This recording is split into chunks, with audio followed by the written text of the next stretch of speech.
कई बार एक patient doctor के पास जाता है और उसको लगता है कि डॉक्टर साहब की बात सुनते से ही मज़ा आ गया, आधा मर्ज ठीक हो गया। डॉक्टर के ऊपर जो स्ट्रेस रहता है उसकी एक आम आदमी कल्पना भी नहीं कर सकता।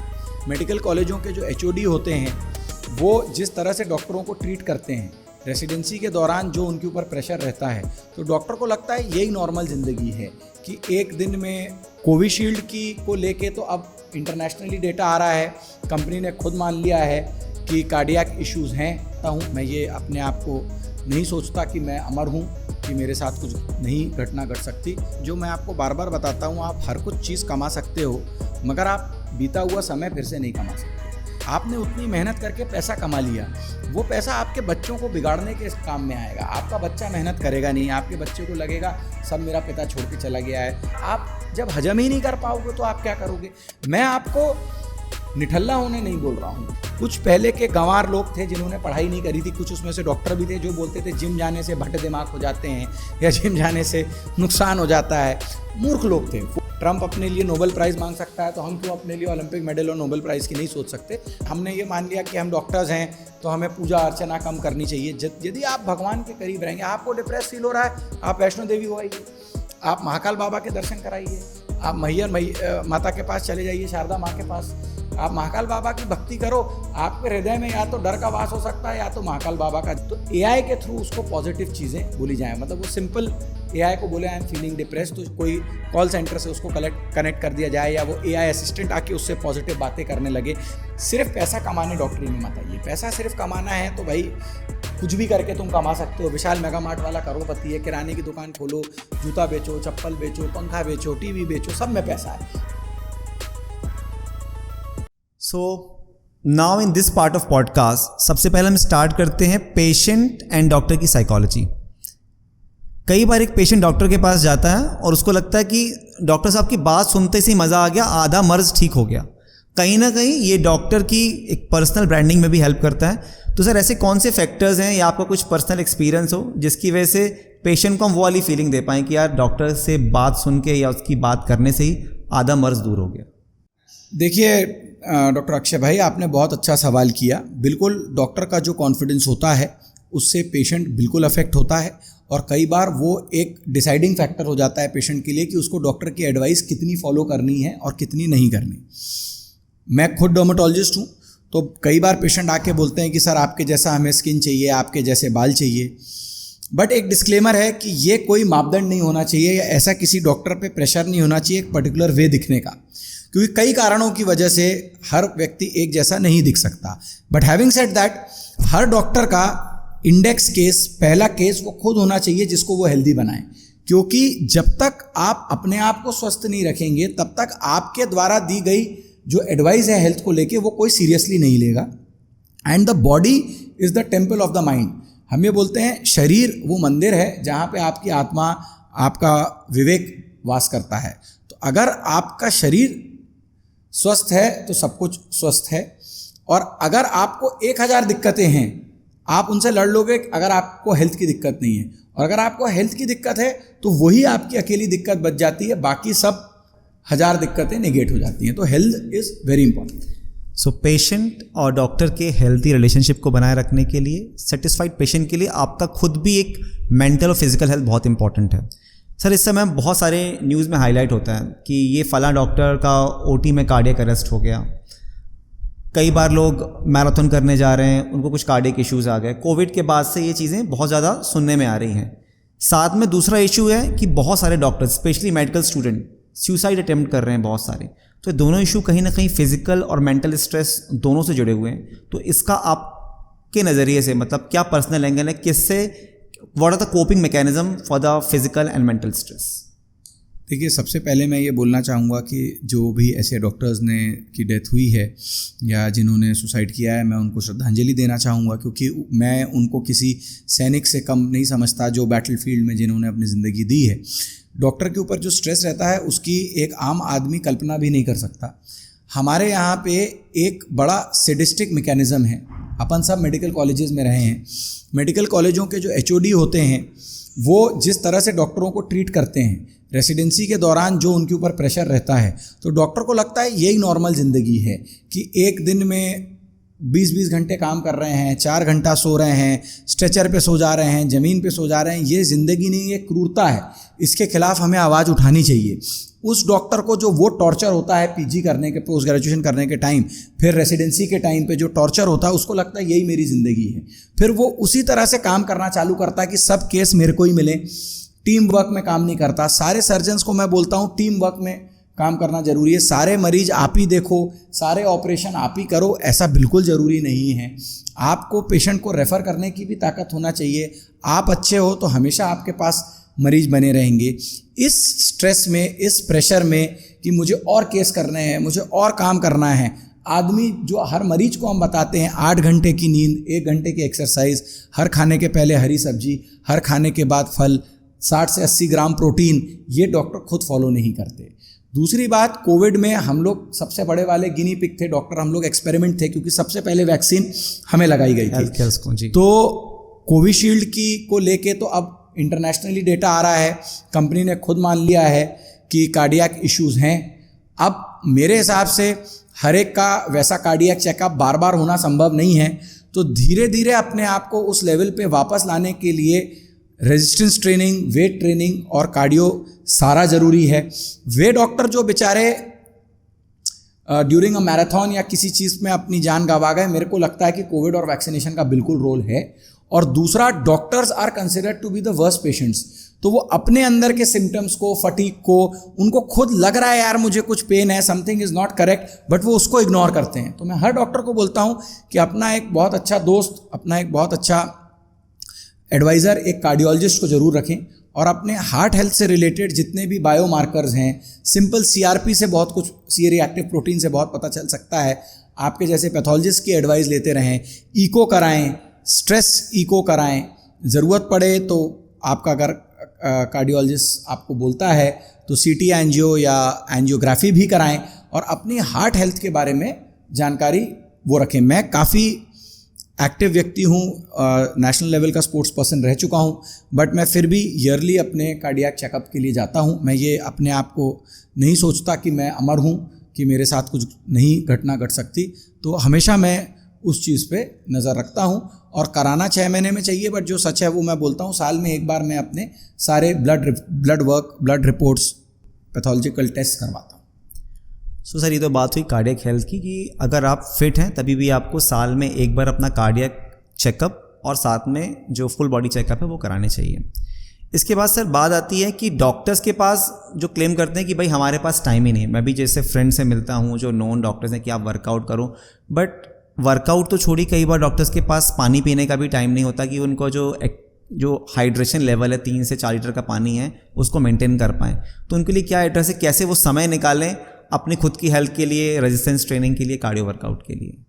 देखिए, अपन पहले बोलते थे लंबी रेस का घोड़ा और छोटी रेस का घोड़ा। उसको जब आप ट्रांसलेट करें तो जो मैं आपको बार बार बताता हूँ, आप हर कुछ चीज़ कमा सकते हो, मगर आप बीता हुआ समय फिर से नहीं कमा सकते। जो डॉक्टर ये सोचते हैं कि आज ही मरीज है, अभी ज़िंदगी है, आगे हमें कुछ नहीं मिलेगा, वो उनको अपना एक साइकोलॉजिकल एनालिसिस कराना चाहिए। उनको कुछ इश्यूज़ हैं इनसिक्योरिटी को लेके। कोई डॉक्टर जो ये बोलता है कि मेरे पास समय नहीं है, उसने अपनी ज़िंदगी को ठीक से प्लान नहीं किया है। यदि आपको पानी पीने का समय नहीं मिल रहा है, एक्सरसाइज करने का समय नहीं मिल रहा है, अपने परिवार को देने का समय नहीं मिल रहा है, तो आप जो भी कर रहे हो उसको छोड़ दो, क्योंकि आप उतने साल तक जीवित ही नहीं रह पाओगे कि आप अपने फ्रूट्स ऑफ लेबर को एंजॉय कर पाओ।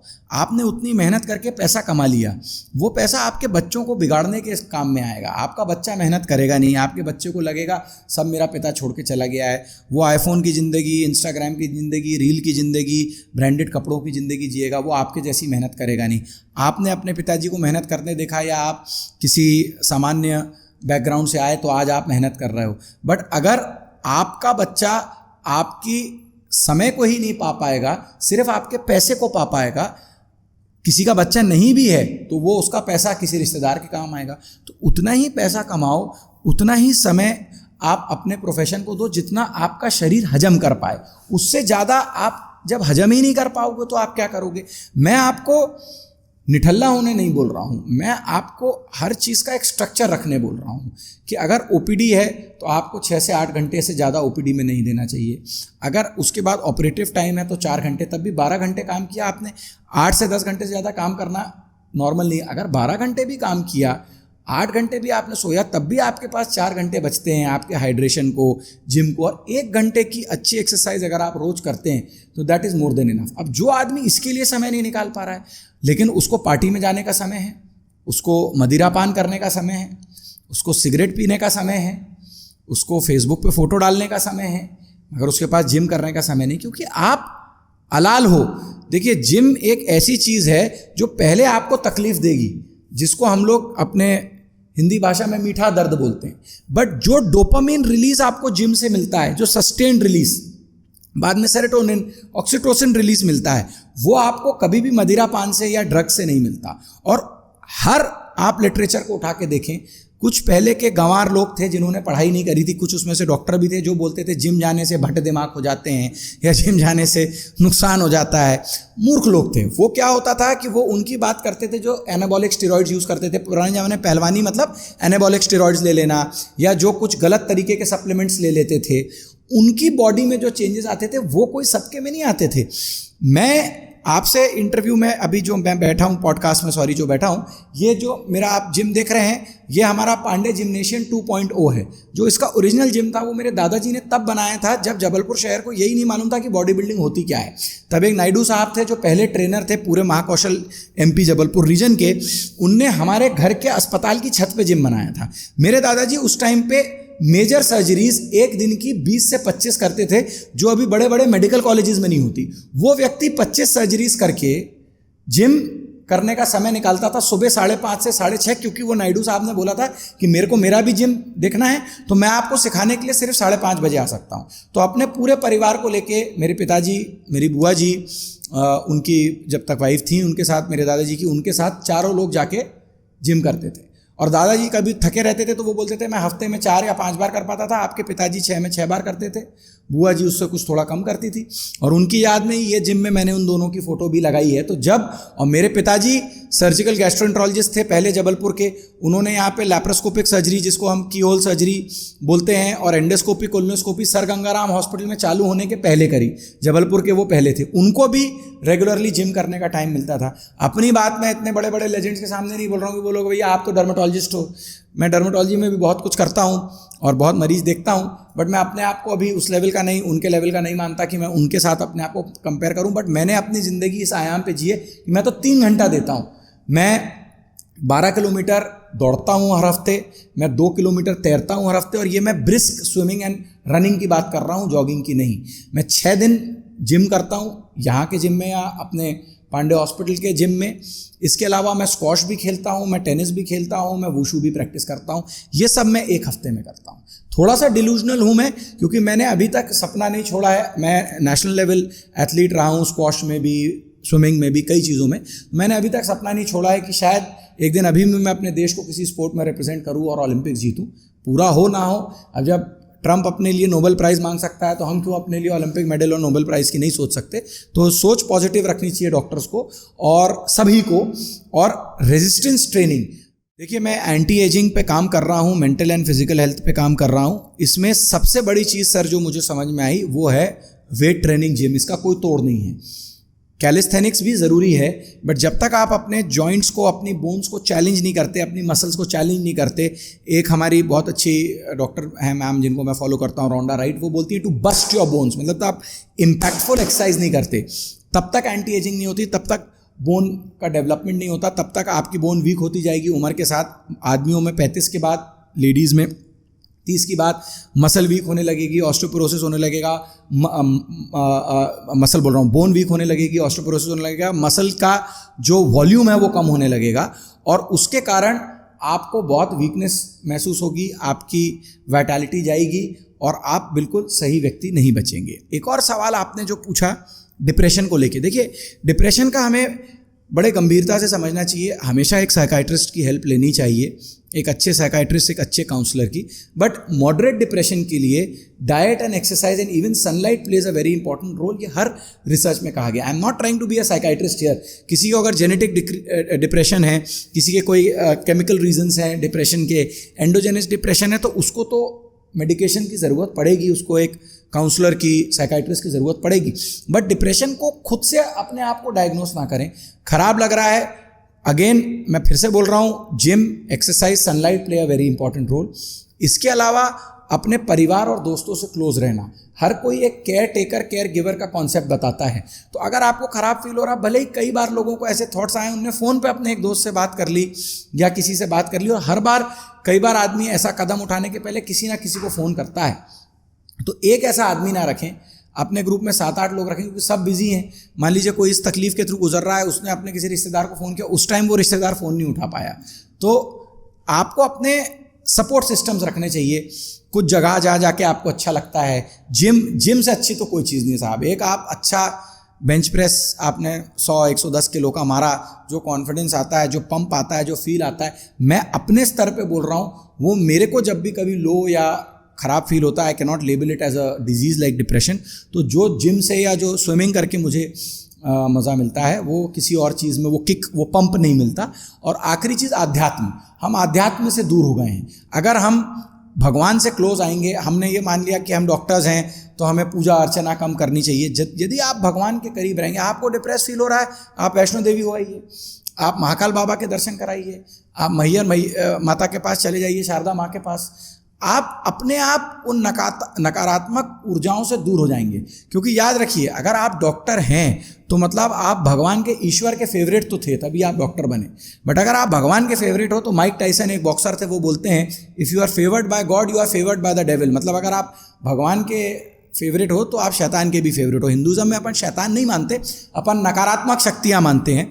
तो अपन नकारात्मक शक्तियों द्वारा भी इन्फ्लुएंस करने के ज़्यादा टेंडेंसी हम रखते हैं। लेकिन आपको सक्सेसफुल बनाया भगवान ने, तो आपको भगवान का साथ नहीं छोड़ना है। तो भगवान कभी इस टाइप के आपको चीज़ों में पढ़ने ही नहीं देंगे। आप महाकाल बाबा की भक्ति करो, आपके हृदय में या तो डर का वास हो सकता है या तो महाकाल बाबा का। जब आप डर को, डिप्रेशन को प्राथमिकता देते हो, मतलब आप आपके अंदर जो महाकाल बाबा का अंश पल रहा है उसको इंपॉर्टेंस नहीं दे रहे। तो अगर आपकी मानसिकता इतनी विकृत हो गई कि आप उनके अंश को इंपॉर्टेंस नहीं दे रहे हो, तो वापस स्ट्रांग उसको रिचार्ज करने के लिए मंदिर जाओ, पूजा करो, घाटों पे जाओ, बहुत आपको सुख मिलेगा। दूसरों के लिए जीना चाहिए। So 3 point summarize to describe how to deal with the mental stress. सबसे पहली बात तो आपका physical activity plays a very important role. Second, connected with the people, जो आपके लोग हैं साथ में, उनसे जुड़िए, बातें कीजिए। और तीसरी सबसे इंपॉर्टेंट बात है आध्यात्म, या जिसको आप पॉजिटिव एनर्जी भी कह सकते हैं। ये आपको मानसिक स्ट्रेस से मानसिक हेल्थ को स्ट्रांग बनाने में हेल्प करेगी। और ना केवल डॉक्टर्स के लिए, बल्कि ये मैसेज हमारी सारी आम जनता और सारे हमारे लिसनर और जो भी हमारे व्यूअर्स हैं उनके लिए। हमने भी बात की कि कैसे मेंटल स्ट्रेस से हमको ओवरकम करना है। बट जो मोस्टली सुसाइड की या डिप्रेशन की घटनाएं हैं वो इंस्टीट्यूट लेवल पे ज़्यादा हैं, चाहे वो मेडिकल कॉलेजेस हों, IIT हैं, IIM हैं। बच्चे इतनी पढ़ाई करके आते हैं और सो कॉल उनकी क्लास में 100-200 लोग भी होते हैं जो शायद उनको ग्रुप की फीलिंग दे सकें।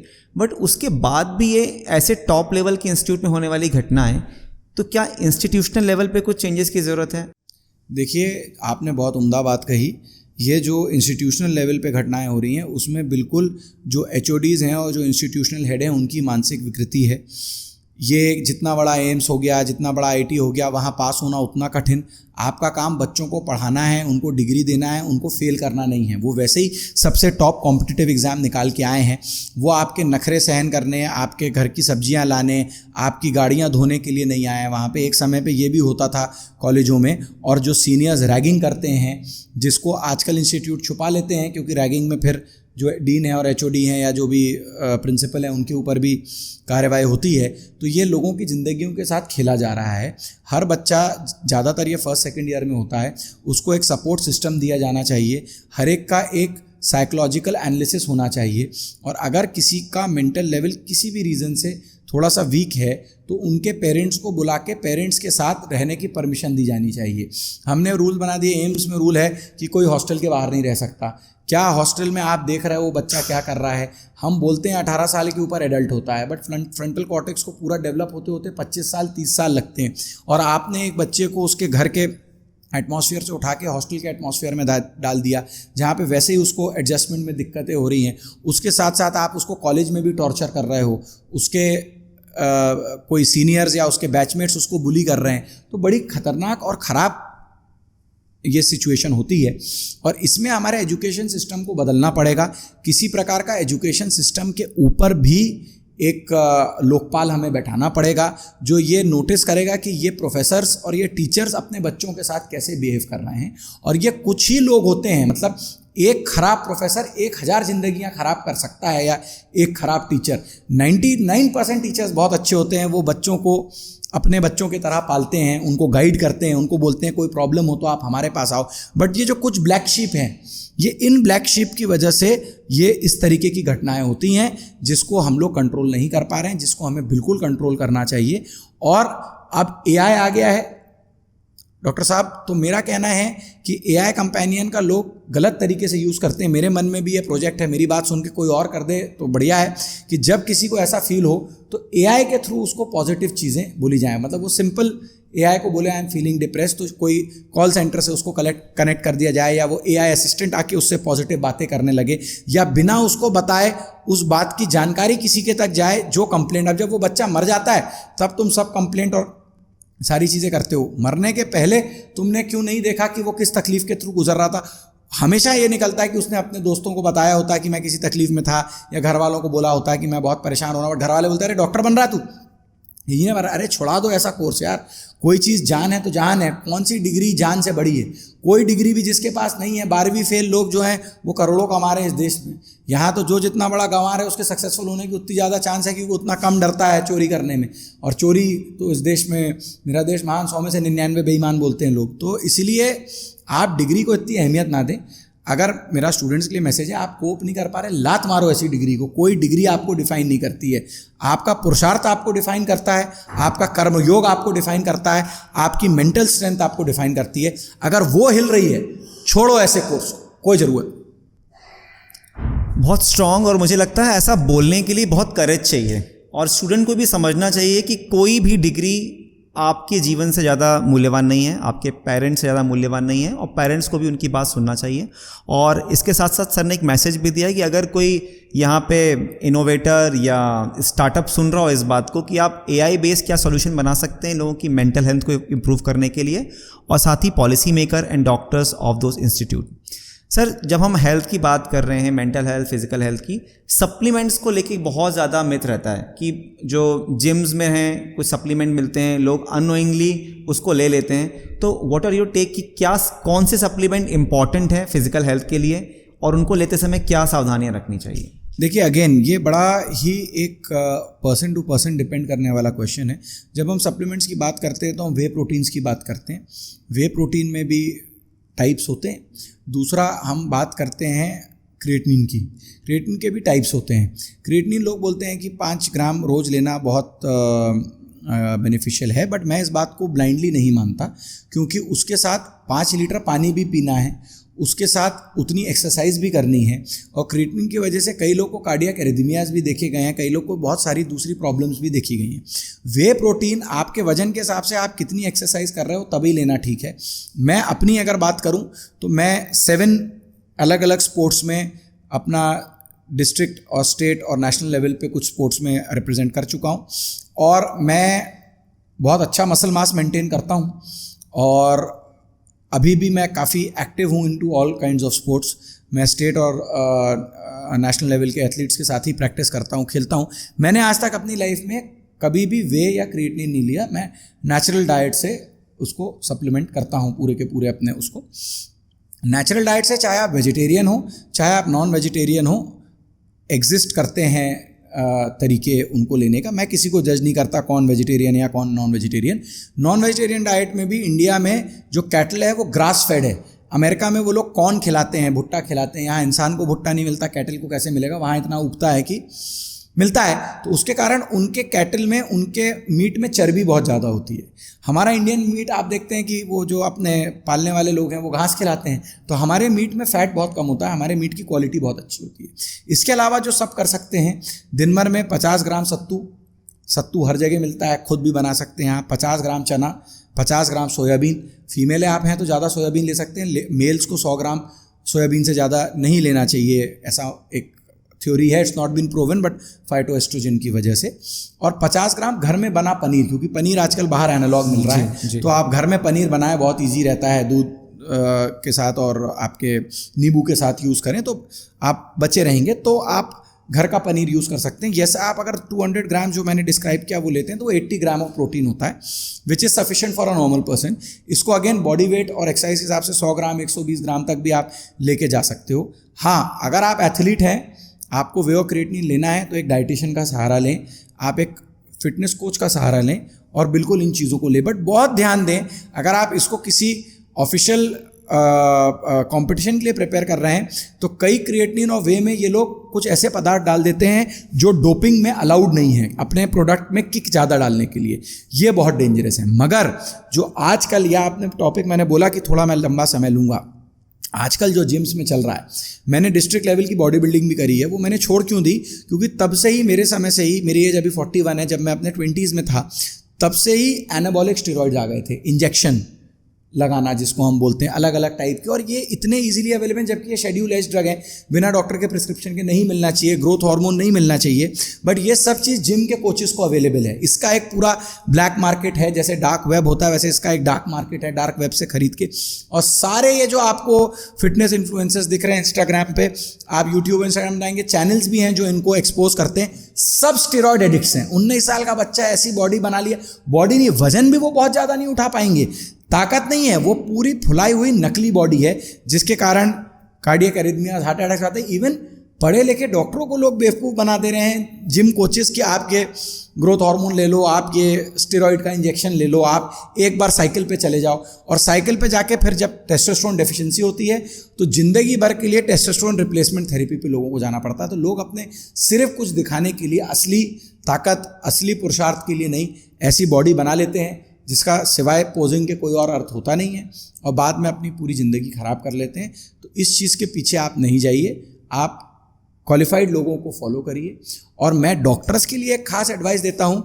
लोग बड़ा आईफोन लेके चलते हैं, साहब अभी मैं इस कमरे में निकालूंगा तो किसी ना किसी के पास आईफोन निकलेगा, 1-1.5 लाख रुपए का होता है एक आईफोन।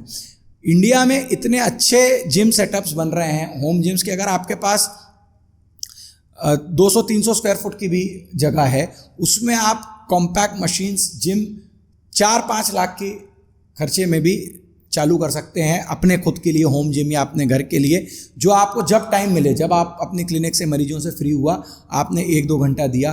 कई नहीं करना ये सब पब्लिकली जिम जाना है, तो पब्लिक जिम्स हैं जो आजकल रात को 2-2 बजे तक खुले रहते हैं, तो कोई ऐसा अब बहाना नहीं बचा कि मैं क्यों एक्सरसाइज नहीं कर पा रहा।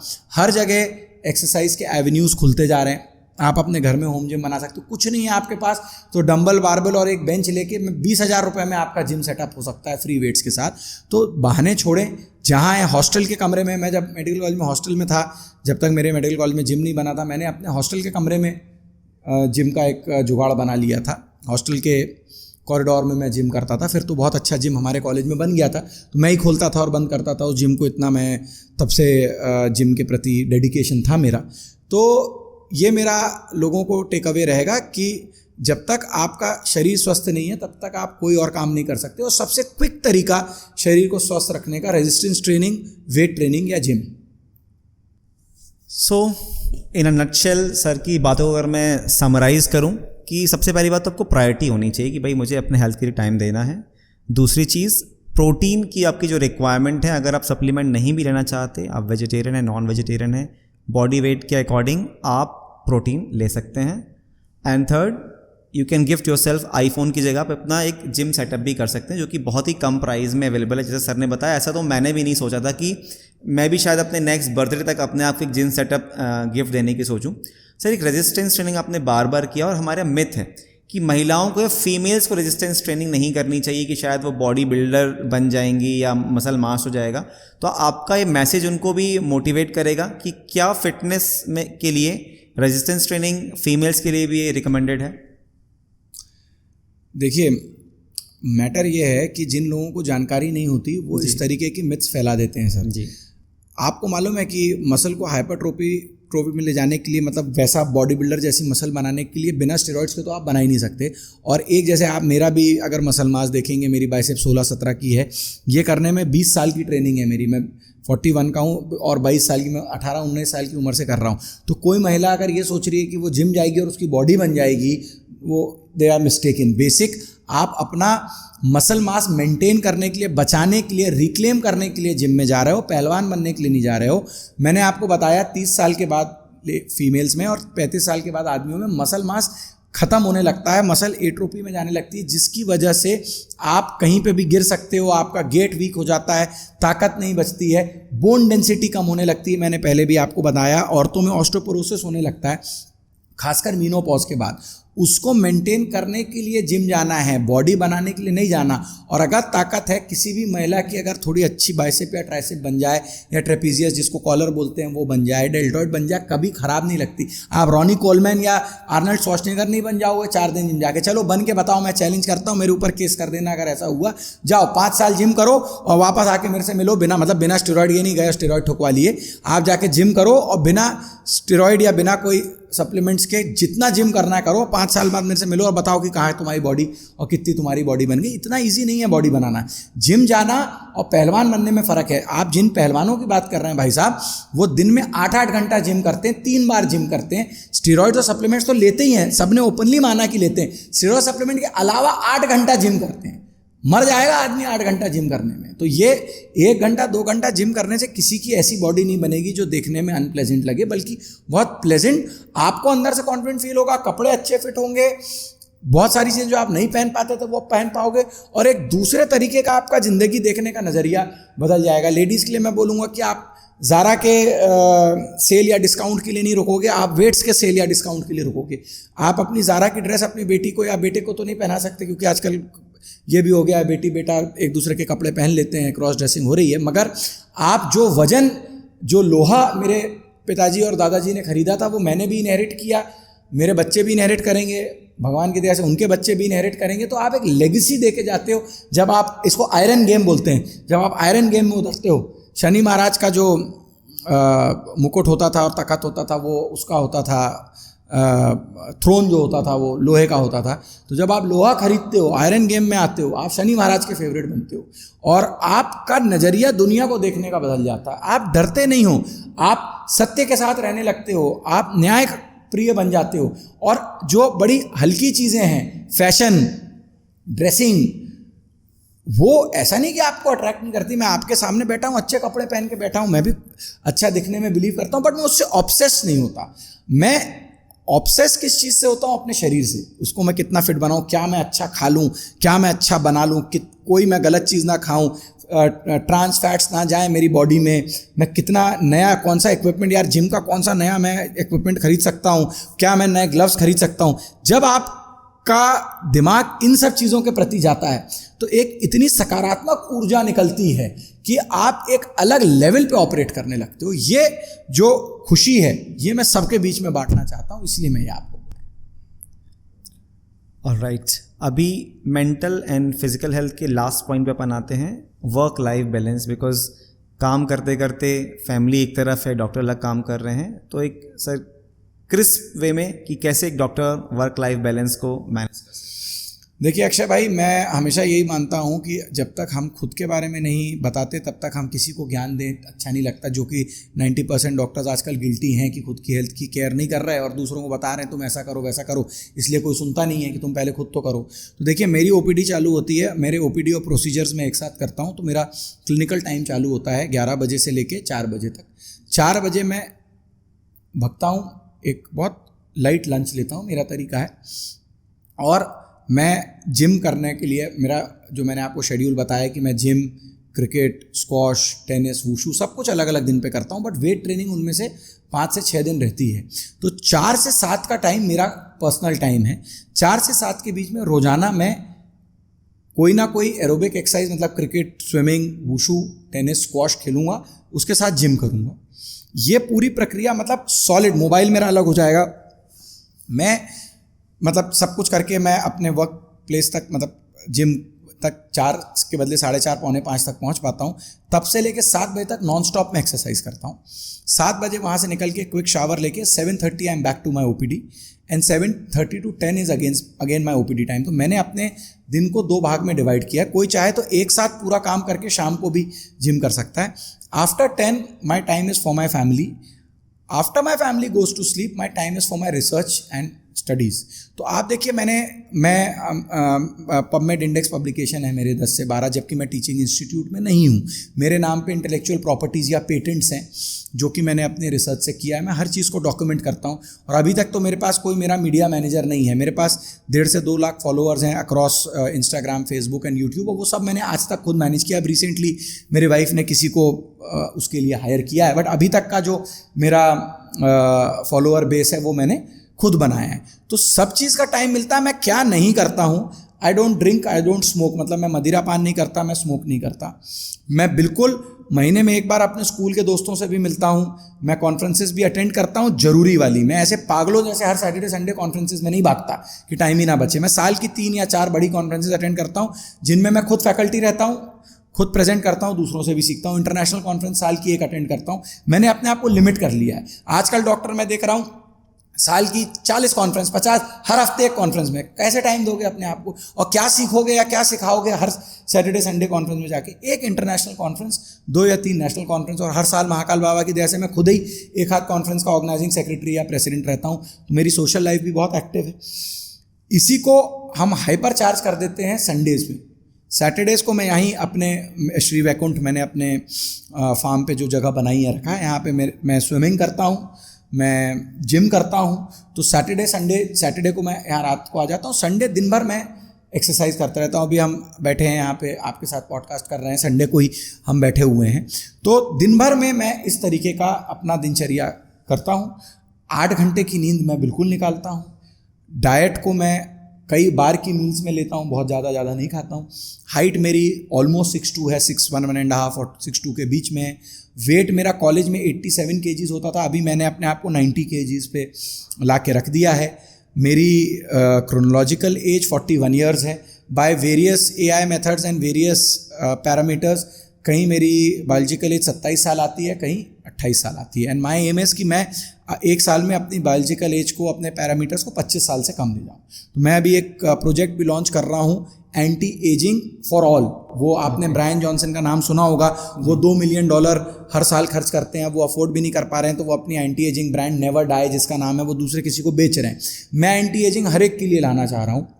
मैं मानना चाह रहा हूँ कि हर एक आदमी अपना काम करते करते ऐसे कुछ प्रक्रियाओं को फॉलो कर सकता है जिससे उसकी एंटी एजिंग होगी, जिसमें मशीनरी भी इन्वॉल्व है, जिसमें लेजर्स भी हैं, EBDs भी हैं, PRP भी, बट सब अफोर्डेबल है, सब कन्वीनियंट है।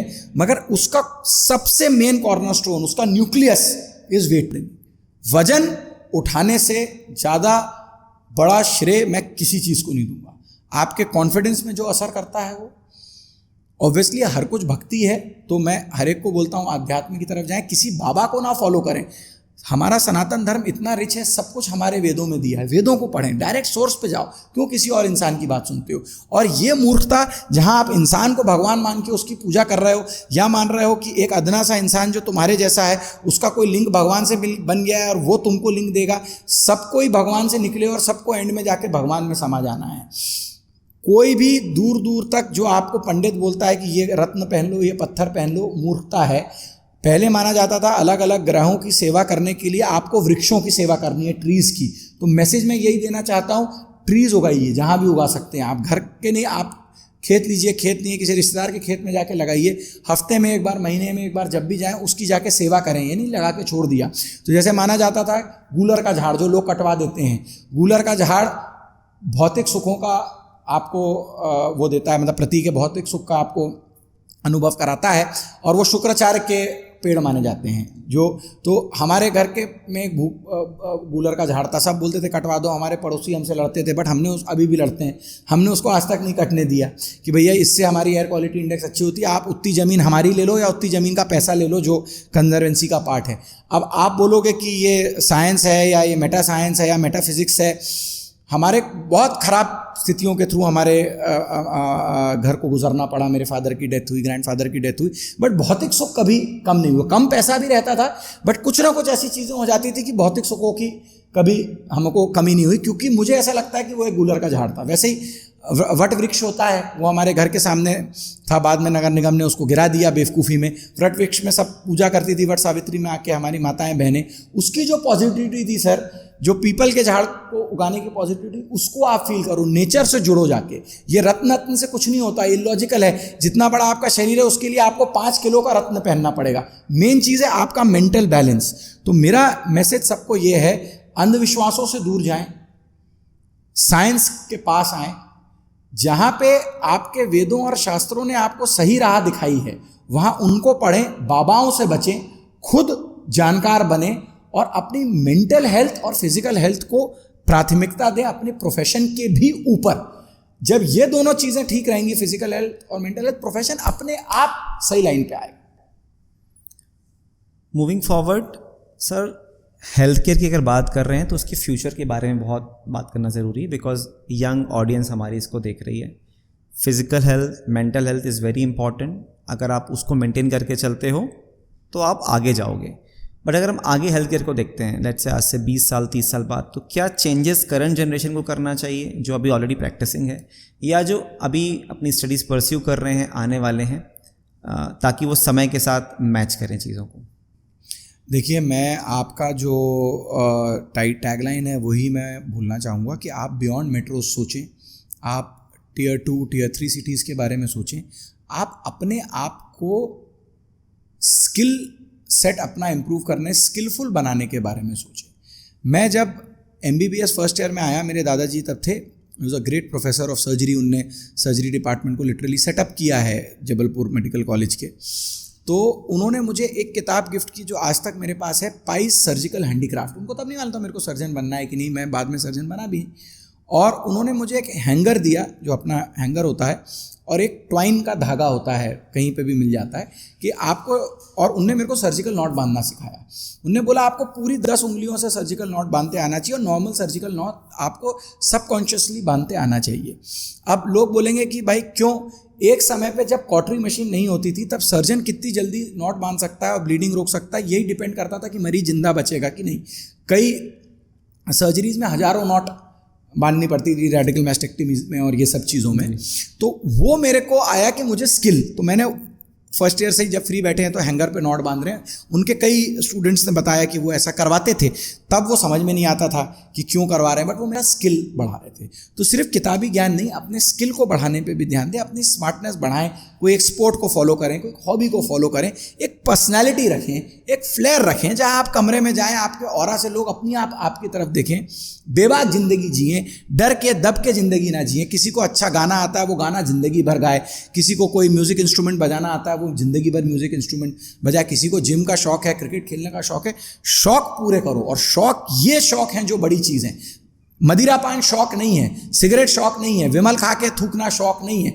शौक है अपने प्रोफेशन के साथ साथ अपनी पर्सनैलिटी को भी डेवलप करना। तो डरिए नहीं, सिर्फ पैसा कमाने डॉक्टरी में मत आइए। पैसा सिर्फ कमाना है तो भाई कुछ भी करके तुम कमा सकते हो। विशाल मेगा मार्ट वाला करोड़पति है, किराने की दुकान खोलो, जूता बेचो, चप्पल बेचो, पंखा बेचो, टीवी बेचो, सब में पैसा है। डॉक्टरी में आओ, अगर आप में जुनून है लोगों की मदद करने का, किसी को ठीक करने का, पैसा है, काफ़ी है, बहुत है। कितना है कोई लिमिट नहीं है, सब कुछ है। बट अगर देह तुम्हारा है कि मुझे सिर्फ पैसा कमाना है, तो तुम फ्रस्ट्रेटेड रहोगे, क्योंकि तुम पहले दिन से अपने कंटेम्प्रेरीज जितना पैसा नहीं कमा पाओगे। क्योंकि पैसा जिस डॉक्टर के लिए सर्वोपरि हो जाता है वो फिर कभी भी अच्छी गुणवत्ता वाली डॉक्टरी नहीं कर पाता, और वो गलत तरीके से जो पैसा कमाता है निश्चित तौर पे उसका असर उसके परिवार पे, उसकी हेल्थ पे पड़ता ही है। और मैंने देखा है एक जनरेशन ने खूब उल्टे सीधे तरीके से पैसा कमाया, अगली जनरेशन ही खत्म हो जाती है। बच्चे ही नहीं बचे आपके, आपका घर ही नहीं बचा, कोई नाम लेने वाला नहीं बचा। क्या किया आपने उस पैसे का?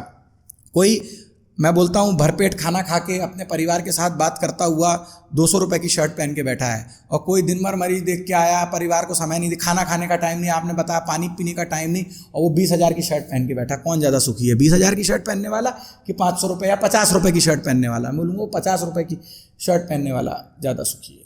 तो इसीलिए आप सिर्फ पैसे के लिए नहीं आइए। अभी भी मेरे हिसाब से जैसी फील्ड एक डॉक्टरी है वैसी कोई फील्ड नहीं है। जो ईमानदार और अच्छा डॉक्टर रहता है अभी भी उसको इस देश में भगवान का दर्जा दिया जाता है। आप बहुत पैसा कमा सकते हो, लेकिन इन कॉरपोरेट्स के चक्कर में मत पड़ो, इनके नौकर मत बनो, कॉरपोरेट्स के लालची लोगों के, नगर सेठों के नौकर मत बनो, जो अस्पताल सिर्फ लोगों का शोषण करने के लिए खोलते हैं, बड़े बड़े होर्डिंग लगाते हैं, ऐड देते हैं, लोगों को मूर्ख बना के अपने तक लाते हैं और उनके शरीर को बिजनेस का एक जरिया बनाते हैं। ऐसे अस्पतालों में कई हमारे डॉक्टर साहब लोग हैं, ज़िंदगी भर अच्छा काम करके अपना नाम कमाया, उसके बाद अपनी डिग्री और अपना नाम और अपनी शोहरत ले जाके किसी बिजनेसमैन को बेच दी जो चिकित्सा को एक धंधा समझ रहा है। आपने पूरी गुडविल अपने मरीजों को ले जाके उस व्यक्ति के सामने गिरवी रख दिया। अब उस मरीज, अब आपका कोई कंट्रोल उन मरीजों पे बचा नहीं। यहाँ से डिस्ट्रस्ट चालू होता है। इस देश को अगर बचाना है, अगर इस हेल्थ केयर सेक्टर को बचाना है, तो छोटे अस्पतालों को बचाना होगा, एथिकल अस्पतालों को बचाना होगा, डॉक्टर रन अस्पतालों को, जहाँ चिकित्सक की डिग्री लाइन पे है, जहाँ चिकित्सक की प्रतिष्ठा लाइन पे है, थोड़े आम भाषा में बोले तो जहाँ चिकित्सक की गर्दन लाइन पे है कि अगर मरीज को कुछ हुआ तो जिम्मेवार कौन? चिकित्सक। जिम्मेवार कोई बिजनेसमैन नहीं, जिम्मेवार कोई कॉरपोरेट नहीं। जहाँ अगर मरीज को कुछ हुआ तो उसका यश या अपयश डायरेक्ट डॉक्टर को मिलता है। ऐसी जगहों पे गड़बड़ियाँ होने की संभावनाएं बहुत कम हो जाती हैं। ऐसी जगहों का बचना बहुत ज़रूरी है, जहाँ डॉक्टरी एक व्यापार नहीं है, एक धंधा नहीं है, जहाँ डॉक्टरी एक आर्ट है, जहाँ डॉक्टरी एक साइंस है, जहाँ डॉक्टरी एक रिलीजन है, जहाँ डॉक्टरी एक सेवा है, और जहाँ डॉक्टरी, जैसा हमारे सनातन धर्म में बताया गया है कि दूसरे की सेवा में अपना सुख है, ऐसी जगह है डॉक्टरी। आप आइए, चिकित्सक बनिए, यदि ऐसा सेवा भाव है। नहीं है तो बहुत प्रोफेशन है यार, अपना कुछ IIM जाओ, IIT करो, कुछ अपना स्टार्टअप बनाओ। वही आजकल कर रहे हैं ना, ज़ोमैटो, स्विगी, वो बच्चों को स्कूटरों पे और मोटरसाइकिलों पे भेज रहे हैं, कई नाबालिग बच्चों को भी भेज देते हैं, लोगों के रईसों के घर पे आप खाना पहुंचा रहे हो कहीं का कहीं। अब थोड़े दिन में हो जाएगा, किसी के जूता पॉलिश होना है तो उसके लिए भी कोई एक ऐप निकल आएगा, कोई आके आपका घर पे जूता पॉलिश कर जाएगा, वो भी आप खुद मत करो। आपको कोई नहला जाएगा घर में, कोई आपके पैर धो के चला जाएगा। ये सब, ये कोई इकोनॉमी को डेवलप थोड़ी कर रहे हैं। ये जो जिग सिस्टम है, ये सिर्फ अपना प्रॉफिट कमाने के लिए, आपको हलाल बनाने के लिए वो रेस्टोरेंट वाले से ज़्यादा प्रॉफिट ले लेते हैं। इसको बेचारे को किस प्रेशर में वो व्यक्ति रहता है जिसको 10 मिनट में आपका ब्लिंकिट का ऑर्डर पहुँचाना है। आपको जिस चीज़ की ज़रूरत नहीं वो खिला रहे हैं। आप डी मार्ट में जाएँ, कोई भी विशाल मेगा मार्ट में जाएँ, जो चीज़ जहर है, शुगर कोकेन से ज़्यादा एडिक्टिव है, आपको शक्कर को आपकी बॉडी में डाला जा रहा है, आपको बिस्किट चॉकलेट बेचा जा रहा है, आपको बर्बाद किया जा रहा है, और आप अपने बर्बादी का मंजर अपने ही पैसे से देखने के लिए वहाँ जाते हो, लाइन लगा के सामान खरीदते हो और आते हो। आपके वो बेचारा किराने की दुकान वाला जो आपके घर में सामान देता था, हम जब छोटे थे अपन जाते थे किराने की दुकान में, हमें चना चिरौंजी मिलती थी, अभी पूरा packed food. All of this is indicative of the greed. तो डॉक्टरों को इस ग्रीड से निकलना है। आपको इस कॉर्पोरेट सेटअप का पार्ट नहीं बनना चाहिए, आपको अपने दम पे काम करना चाहिए और आगे बढ़ना चाहिए। डॉक्टरी बहुत अच्छी profession. Thank you so much for such insights for जो अभी हमारी यंग जनरेशन है। तो इसके साथ ही हम इस पॉडकास्ट के अंतिम पड़ाव पे आ चुके हैं, जहां हम सर से चाहेंगे कि एक मैसेज हमारी ऑडियंस के लिए जो हर तरह की है, एक मेडिकल स्टूडेंट है या एक अपना नया सेटअप स्टार्ट करना चाह रहे हैं, या एक ऑलरेडी डॉक्टर जो अपने बिजी प्रोफेशन में है और शायद अपने ऊपर ध्यान नहीं दे पा रहे हैं। तो सर एक मैसेज जो कि इन सभी को इंस्पायर करे, जब तक कि हम अगली बार आपको फिर से एज ए पॉडकास्ट गेस्ट नहीं बुलाते हैं। सबसे पहले अक्षय भाई, मैं आपको सलाम करना चाहूँगा, बहुत बहुत आपका साधुवाद। महाकाल बाबा अपनी कृपा से आपको ब्लेस करें, क्योंकि जो ये आपने काम किया है, जो आप बियॉन्ड मेट्रोज जा रहे हैं, मैं बहुत सालों से सोच रहा था मैं ऐसा कुछ करूं, बट आपने किया। मैं बहुत ज़्यादा ग्रेटफुल हूं कि इतने अच्छे मैसेजेस आप लोगों तक लेके जा रहे हैं, और आपको जब भी मेरी ज़रूरत होगी मैं हमेशा आपके लिए उपस्थित रहूँगा। देखिए, मेरा मैसेज यही है कि हर एक का समय इस धरती पे लिमिटेड है। आपको इस चीज़ के लिए कोई याद नहीं करेगा कि आपने कौन सी गाड़ी खरीदी, आप कौन सी गाड़ी में चलते थे, आपके पास कितने कपड़े थे, या आप कौन सी हॉलिडे लेते थे, या आप बिजनेस क्लास में जाते थे या इकोनॉमी क्लास में जाते थे, या आपके फेसबुक पे फॉलोअर्स कितने थे। आपको इस चीज़ के लिए याद किया जाएगा कि आपने इस दुनिया के लिए, अपने लोगों के लिए, अपने शहर के लिए, अपनी सोसाइटी के लिए क्या किया। मेरे रोल मॉडल मेरे दादाजी थे, the great doctor Satish Chandra Pandey साहब। गुरु का नाम जब लेते हैं तो कान पकड़ते हैं, तो हमारी वो चीज़ें अभी तक हैं। उनके पास 4 जोड़ी कपड़े थे साहब। उनने इतना पैसा कमाया है कि मैं अभी इतना सब जो आपके बीच में बैठा हूँ, बात कर रहा हूँ, सब कुछ EMI फ्री हूँ उनकी मेहनत की वजह से। 4 जोड़ी कपड़े थे, 2 सूट थे, क्योंकि वो प्रोफेसर थे तो कहीं उनको कुछ अवार्ड लेने या कहीं कॉन्फ्रेंस में जाना पड़ता था। 2 हम बोलते थे दादा आपको क्या चाहिए, और मेरे पे हंसते थे वो, क्योंकि मेरी तब आदत थी तो मैं हर साल 1 आध सूट सिलवा लेता था, पहनने के लिए कपड़ों का शौकीन था, क्योंकि उस मार्केटिंग की मानसिकता में मैं घुस गया था। अब मैं देखता हूँ मेरे पास इतने कपड़े हैं कि अगर मैं 150 साल तक भी जिंदा रहा तो वो कम नहीं पड़ेंगे। हम सबके साथ ये होता है, सेल 50% ऑफ में हम इतने कपड़े खरीद लेते हैं जिसको हम अपनी अलमारी में भी नहीं रख पाते, वो बाहर गिरते रहते हैं। कई टी-शर्ट हमने 5 साल में एक बार नहीं पहनी रहती। जितने लोग हैं इस बात के साथ अग्री करेंगे। उस मार्केटिंग को लेके हमको कोई बता रहा है हमें कौन सा टूथपेस्ट यूज करना है, कौन सी बनियान पहनना है, कौन सा कपड़ा पहनना है, कब कपड़ा पुराना हो गया। हमने अपने आप को उस कॉर्पोरेट को बेच दिया है। मेरा मैसेज है, अपनी जिंदगी अपने दिमाग से, अपने विवेक से जिए, अपने शरीर को समय दें, अपनी हेल्थ को समय दें, अपने परिवार को समय दें, अपने बच्चों को समय दें, और कुछ समय बचे तो एजुकेटेड आदमी पॉलिटिक्स में आए और किसानी करें। किसानी करोगे आप, एम्प्लॉयमेंट गरीब लोगों को रूरल एरिया में जनरेट करोगे, बहुत बड़ा काम, अपना खुद का खाना उगाओगे, अच्छा खाना उगाओगे। पॉलिटिक्स में आओगे, हर एक एजुकेटेड और अच्छा आदमी जो पॉलिटिक्स में आएगा वो पॉलिटिक्स के एक चोर को बाहर करेगा, क्योंकि अभी प्रिडोमिनेंटली चोर लोग हैं हमारी पॉलिटिक्स में, इसलिए ये देश इतना पीछे। नहीं तो इंडिया की जो ताकत है, जो सुपर पावर है, चुटकी में, मतलब ऐसी आप चुटकी बजाओगे और आप सिंगापुर के आगे चले जाओगे। क्योंकि जब सिंगापुर मलेशिया से अलग हुआ था, आप लोग को ये बात नहीं मालूम होगी, तब वहां के फाउंडिंग फादर ने बोला था कि I want to make Singapore a city like Calcutta. Isn't it ironical? वो कलकत्ता बनना चाहते थे और आज तुम सारे व्हाट्सएप फॉरवर्ड में तुम सिंगापुर बनना चाहते हो। तुम कहाँ थे, कहाँ पहुंच गए? तुम सोने की चिड़िया नहीं थे, तुम सोने के बाज थे। तुमको लूट के ले गए अंग्रेज। अंग्रेज के लूटने के बाद आज तुमको गोरा होने की होड़ है, इंग्लैंड जाने की होड़ है, लंदन जाने की होड़ है। वहाँ क्या है? वहाँ चोर बाजार है। जो तुम्हारे शिवाजी की तलवार अंग्रेज चोरी करके ले गया, कोहिनूर डायमंड चोरी करके ले गया, वो उसने अपने म्यूजियम में रखा हुआ है, उसको देखने जाते हो तुम इंग्लैंड रिटर्न, लंदन रिटर्न अपने आप को बताते हो।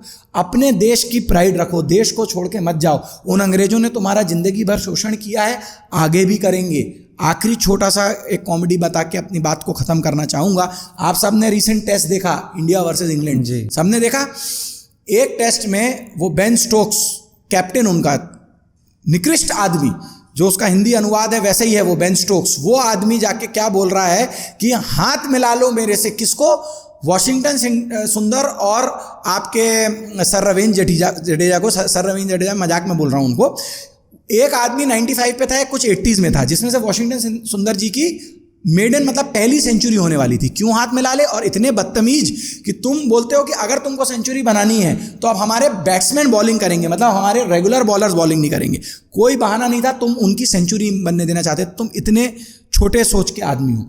और फाइनल टेस्ट में खुशियां मना रहे हो, नाटक कर रहे हो। हमारे डीएसपी सिराज ने क्या तुम्हारी ऐसी तैसी करी? तुम्हारे पूरे आखिरी विकेट, मिरेकल, जो हम T20 वर्ल्ड कप जीते और जो उस दिन का मैच जीते, it was a miracle. 30 ball में 30 रन चाहिए थे साउथ अफ्रीका को, इंडिया जीत गई क्योंकि महाकाल बाबा का आशीर्वाद आया। वहाँ से सिराज के ऊपर, मोहम्मद सिराज पे महाकाल बाबा ने आशीर्वाद दिया और वो ऐसे विकेट लिए भाई ने। और तब भी उसके एक मैच पहले अंग्रेज आपसे हाथ नहीं मिला रहे थे। इन अंग्रेजों के ऊपर आप विश्वास करते हो जिनने आपके देश को लूटा है? ये आप अपने आप को, मैं कहाँ जा रहा हूँ छुट्टी मनाने? यूरोप जा रहा हूँ मैं, अमेरिका क्यों अमेरिका यूरोप जा रहे हो? क्या तुमने उत्तराखंड देख लिया? क्या तुमने अपने देश के चारों कोने देख लिए? तुम्हारे यहाँ मरुस्थल भी है, तुम्हारे यहाँ बर्फ भी है, तुम्हारे यहाँ बीचेस भी हैं, तुम्हारे यहाँ ट्रॉपिकल फॉरेस्ट भी हैं, तुम्हारे यहाँ एवरग्रीन फॉरेस्ट भी हैं। Have you explored India? Have you gone to all the states and union territories of India? No.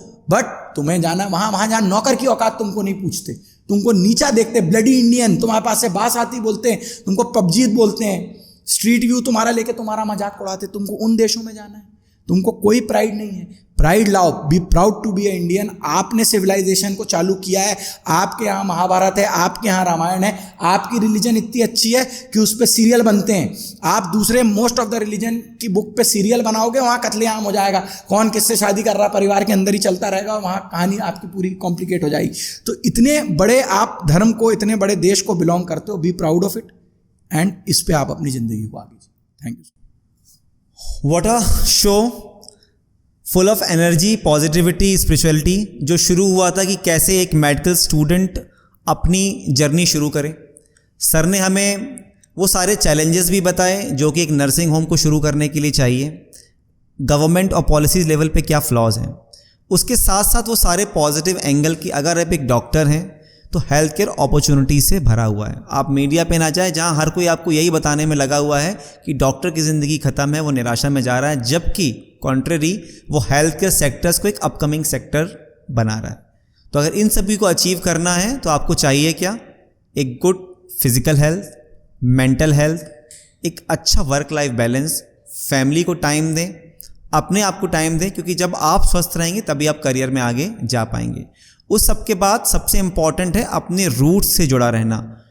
Metro में रहना कोई बुरी बात नहीं है, अगर आपको वहाँ का कल्चर पसंद आता है, वहाँ की लाइफस्टाइल पसंद है, वहाँ भी रह सकते हैं, बट किसी होड़ में नहीं।